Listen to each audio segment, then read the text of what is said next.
अस्सलाम वालेकुम नाज़रीन, उम्मीद है आप सब खैरियत से होंगे। तो नाज़रीन, आज हम बात करेंगे औरतों की जिनसी ख्वाहिश में तब्दीली के बारे में। औरतों की हमेशा जिनसी ख्वाहिश एक जैसी नहीं रहती, इसमें तब्दीली आती रहती है। कभी ज़्यादा और कभी कम होती रहती है। बाज़ औक़ात ख्वाहिश इसलिए ज़्यादा बढ़ जाती है कि जब बेज़ादानी से अंडा नीचे आता है।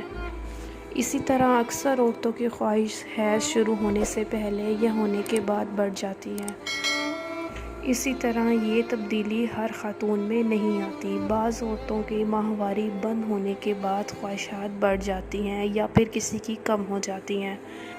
इसी तरह बहुत सारे लोगों का सवाल है कि जिनसे ख्वाहिश को कम या ज़्यादा किया जा सकता है।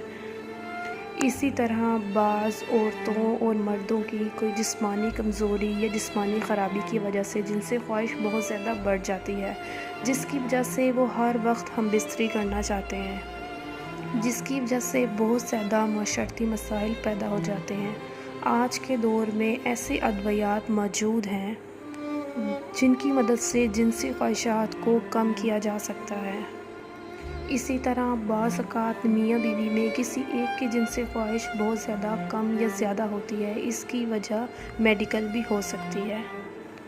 कहीं कहीं ये भी ख़याल है कि जिस औरत के जिस्म पर गैर ज़रूरी बाल ज़्यादा होंगे वो बहुत ज़्यादा जिनसी और शहवत परस्त होती है, मगर इसका कोई साइड इफ़ेक्ट सबूत मुयस्सर नहीं है। बाज़ औरतें ज़्यादा बाल होने की वजह से बहुत परेशान होती हैं, लेकिन आज के दौर में परेशान होने की बिल्कुल भी ज़रूरत नहीं।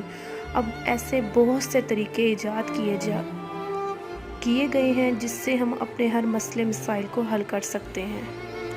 ऐसे बहुत से तरीके ईजाद हुए हैं जिससे हम अपने गैर ज़रूरी बालों को ताहयात हमेशा के लिए ख़त्म कर सकते हैं। तो नाज़रीन, आज की हमारी वीडियो थी औरतों की जिनसी ख्वाहिश की तब्दीली के बारे में। तो उम्मीद है आपको हमारी वीडियो पसंद आई होगी। नाज़रीन, हमारी वीडियो की मज़ीद तफसीलात या मज़ीद अपडेट्स जानने के लिए हमारे चैनल को सब्सक्राइब करें, बेल आइकन के बटन पर क्लिक करें, शेयर करें, लाइक करें, ताकि हमारी आने वाली हर नई अपडेट्स वीडियोस आप तक पहुंचती रहें। अल्लाह हाफ़िज़।